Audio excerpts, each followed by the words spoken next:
so good to you for decades. Okay. Yesterday, we mentioned you being in this contest. We did. Today, we mentioned Louis. It makes them so happy. It makes me happy. Stop trying to be a killjoy.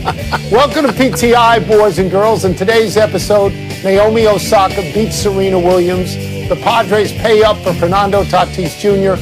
And LaShawn McCoy says Tom Brady can play 5 more years. But we begin today with Carson Wentz being traded.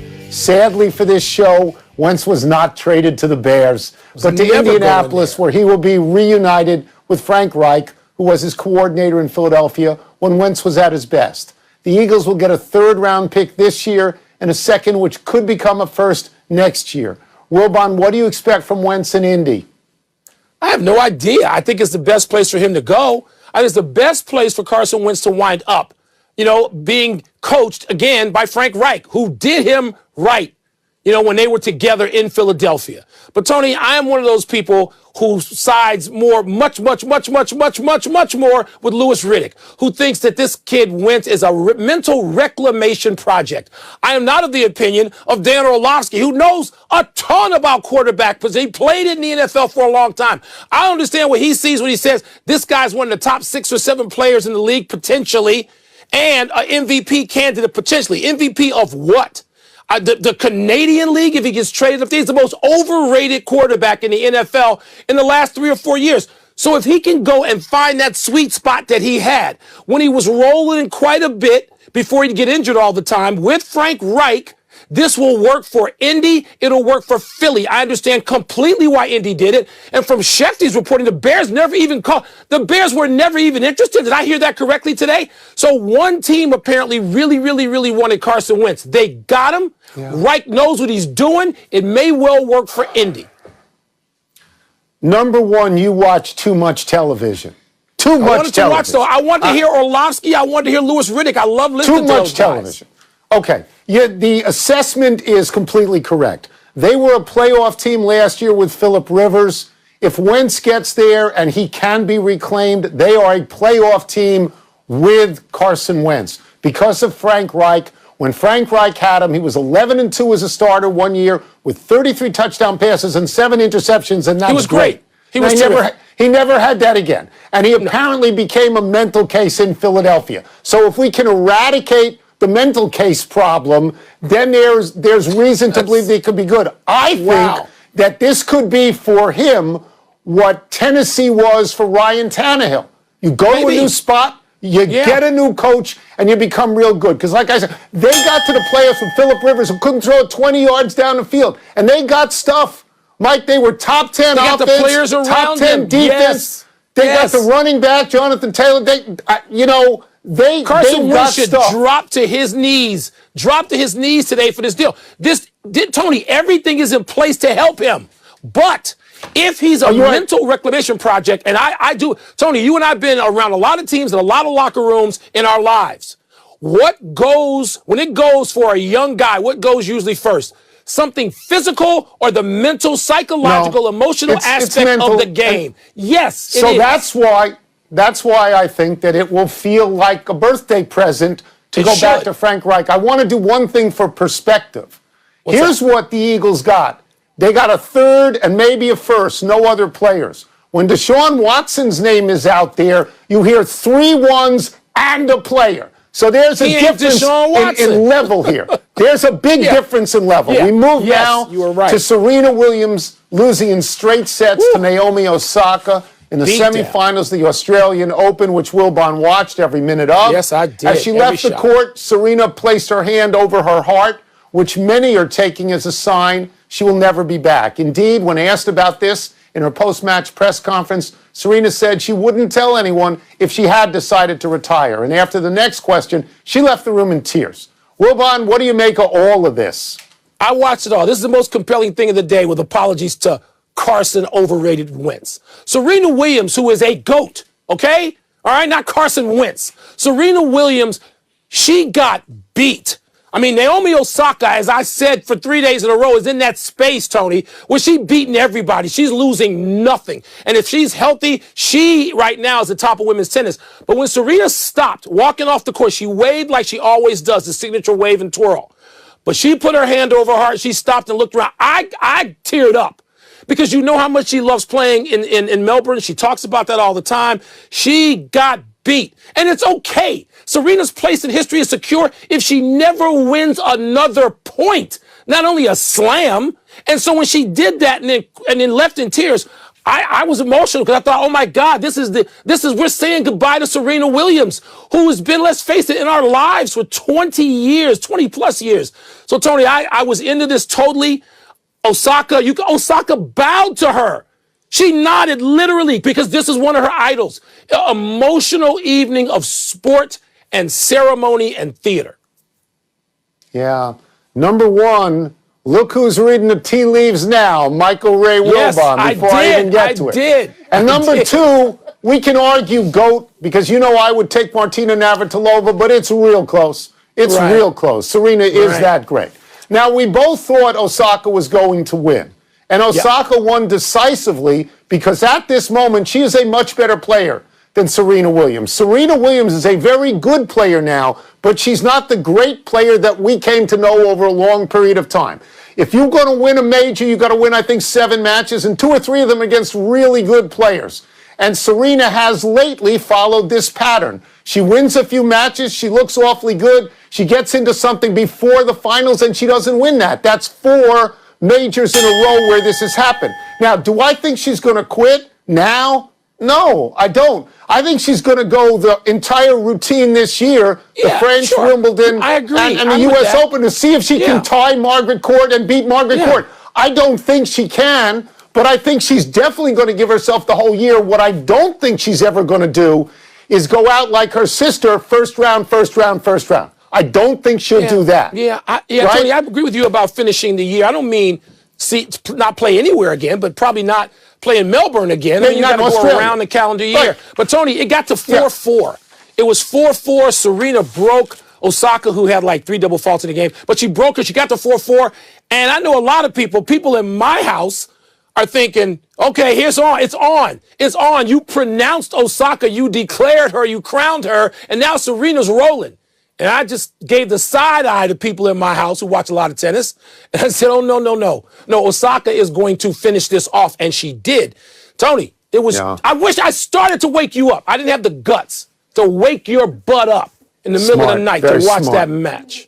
Very smart of you. Let's move to baseball. I had mercy on Carol, not you.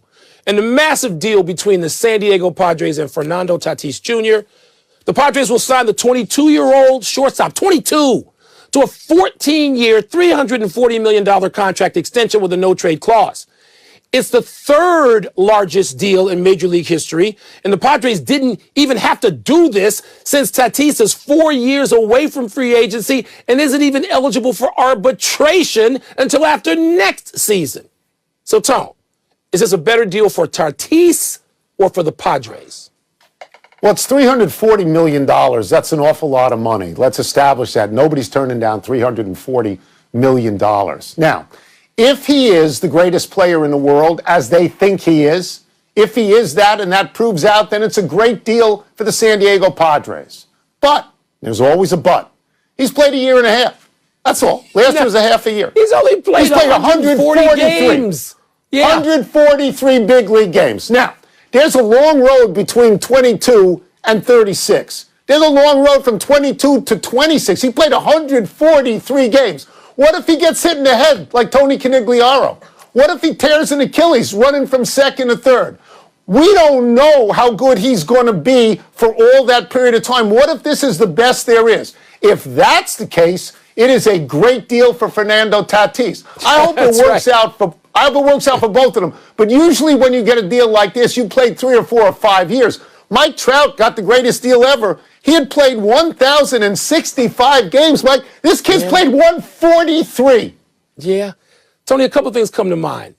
Good for Tatis. This is not the NFL where if they don't like you after a year, they throw you out and then say, oh, by the way, leave the check on the way out the door. We'll be keeping that because it ain't guaranteed. In Major League Baseball, it is. Tatis is getting that money one way or another from somebody or another. So listen, Tony, It seems as if he is one of the great players. But you mentioned Trout. Here's why the deal could be good for San Diego.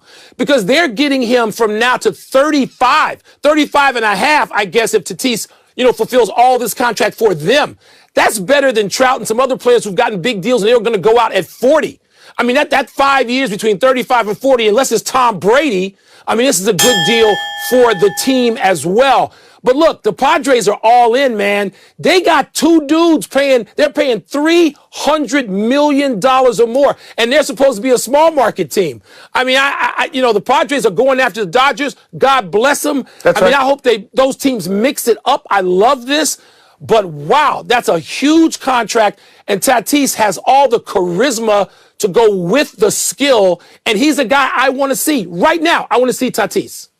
And I get it. Do you remember Joe Charbonneau, his Rookie of the Year in Cleveland? Yeah. Everybody thought he was great, and then he played 70 more games in all of his career. Mookie Betts getting the great deal. Mookie Betts, how many games did he play? 800 games. Mike Trout, 1,065. Bryce Harper got a big deal, 925 games. Again, 143 games. God bless. Hope it works out. What's your best guess? Let's take a break. What's your best guess? Don't break yet. Do you think Tatis is going to be the star that the Padres think he's going to be? Yes, but not till he's 36 years old. That doesn't happen. Okay. Let's take a break. Coming up, will James Harden and the Nets top LeBron and the Lakers tonight? And is LaShawn McCoy right that Tom Brady will play 5 more years? Tony will continue to read the tea leaves. Fortune tellers next. Well, I didn't get to read them. You were reading tea leaves and you were watching much too much ESPN. I mean, honestly, you gotta stop. And welcome back to the PTI Psychic Hotline, where we answer questions about sports, not Bitcoin. Hark, I sense the first call. Hi, Tony and Mike. Thanks for taking my call. Do you see the Nets beating the Lakers tonight? All right, let's just set the lineups. Anthony Davis is obviously out for the Lakers. Out. Kevin Durant is out for the Nets. Out. James Harden is going to play, and Kyrie Irving is said to be available. So what does this mean? Well, LeBron is in a position of vulnerability. He's not expected to win this game at all. What does the game come down to? Is LeBron's hatred for Kyrie stronger than Kyrie's hatred for LeBron? If I'm James Harden and Kyrie's in there, I give him the ball every time down the court and I say, go crazy, young man, do whatever you want to do. But will Kyrie Irving even play? Because he has more to lose. If they lose this game, he has more to lose. He's more invested in this, so I will pick the Lakers. You know, Tony, it is interesting. This entire discussion boils down to whether or not anybody can count on Kyrie Irving to do something as simple as take the court. And you'd be a fool. I'm not sure what the odds are in Vegas on that. There ought to be a line on whether Kyrie feels like playing. Is he angry enough at LeBron to go out there and play and try to show? And by the way, he should never be angry at LeBron because I know he hit the last shot, but we know who got him his ring. LeBron James. He has no right to do anything. Should come out and do what Osaka did last night with Serena at the net and give it one of these. But you can't count on him to do. I'm not picking this game. If Kyrie and James Harden are out there, the Nets should and probably will win. But we don't know what Kyrie's going to do if he's even going to be in the state of California. Thank you. I push. Go. Next. Hey, Tony and Mike. Question for you guys. Do you agree with LaShawn McCoy that we will see Tom Brady play 5 more years in the NFL? This is not the opinion of a columnist or a talking head on television. This is the opinion of a teammate who at one point was great in this league and saw that slip away. This is an inside opinion by somebody who tremendously appreciates Tom Brady, player to player. Here's a quote from LaShawn McCoy. He's the only player I've ever been around that when he speaks, I believe him. He could tell me, Shady, go walk on that water, you won't drown. And I'm going to be like, okay. He's got that type of thing about him. Quote. So I'm with McCoy. If he says Brady will do it, Brady will do it. You know, I've said all winter, don't bet against Brady. There's only one opponent you take against Tom Brady. Father Time. But when? You know what? Even Brady doesn't get to decide. The Father Time will decide when to tap Tom Brady. He doesn't send a warning note. He doesn't post on IG, I'm coming to get you. No, he taps you, and that's it. You turn your playbook in. So I don't see 5 more years even as great as Brady's, because Brady, if he looks side-eye at Father Time will take him out now. So Father Time will get him, and my bet is less than 5 years. The phone lines are now closed. Let's take one last break. But in our future, I see us discussing Tim Tebow hanging up the baseball spikes. And the NBA makes it official that there will be an All-Star game. But you see Brady playing this. Happy time, people. Happy 29th birthday, Le'Veon Bell. A few years ago, Bell was the most interesting running back in football when he decided he no longer wanted to play for what the Steelers wanted to pay him. Having gained 8,000 yards from scrimmage in 5 seasons, Bell held out an entire season. He won the battle, but in retrospect lost the war. Bell signed for big money with the Jets, but never made a dent. The Jets released him last October after just 17 games, and Kansas City signed him. This seemed like a giant leap upwards. But in 9 games with the Chiefs, Bell rushed for only 254 yards. Clyde Edwards-Helaire took most of his playing time. Yes, Kansas City made the Super Bowl, but Bell was one of only 2 Chiefs players to dress for the game and not play in it. And now you have to wonder what, if any, future Bell has in the NFL as a free agent. But happy birthday. Yeah, happy birthday, Tony. Fernando Tatis Jr. at 29, he'll have years left. He'll have like 6+ years left on that massive deal. And I don't know is Bell done now? Is some team going to pick him up and make him their lead running back? I mean, it seems a little far-fetched at this point, doesn't it? Happy anniversary, John Stockton. On this day 26 years ago, Stockton became the first player in NBA history to dish out 10,000 assists with one of his patented passes to Karl Malone. Stockton, the all-time assist leader, has 7 of the 9 highest assist seasons in history. He is 3,000 assists ahead of Jason Kidd, who is second. He is 6,000 assists ahead of the closest active players, Chris Paul and LeBron James. Stockton's a Hall of Famer, a member of the original Dream Team, and a revered player. As they say, his greatest ability was availability. Stockton played 19 seasons. In 16 of them, he played all 82. Stockton missed only 22 games in his career. Stockton played alongside Malone in Utah for 18 years. Malone was the same way. Malone missed only 9 games in those seasons. The great shame is that they never won a title together. It is, Tony, and Michael Jordan stopped them from that. But you know what? I never went to a Utah Jazz game, and I went to plenty of them. I never went there wondering whether they were going to be in the starting lineup, whether they were available, whether they were going to deem the circumstances worthy of their services that night. They played, and they played great every single night. Maybe somebody ought to pay attention to that. Happy trails, Tim Tebow, the Heisman Trophy winner turned minor league outfielder, is retiring from baseball at 33 after 5 years in the New York Mets organization. Tebow got as far as AAA, but batted only .163 with 4 homers in 77 games there. Overall in the minors, Tebow batted .223 over 287 games, numbers not unlike Michael Jordan put up when he played minor league baseball. Tebow had been invited to the Mets Major League Spring Training again this year. In previous big league spring trainings, Tebow batted .151 in 34 games. I must say I was surprised that the Mets never called Tebow up in September and gave him a big league at bat.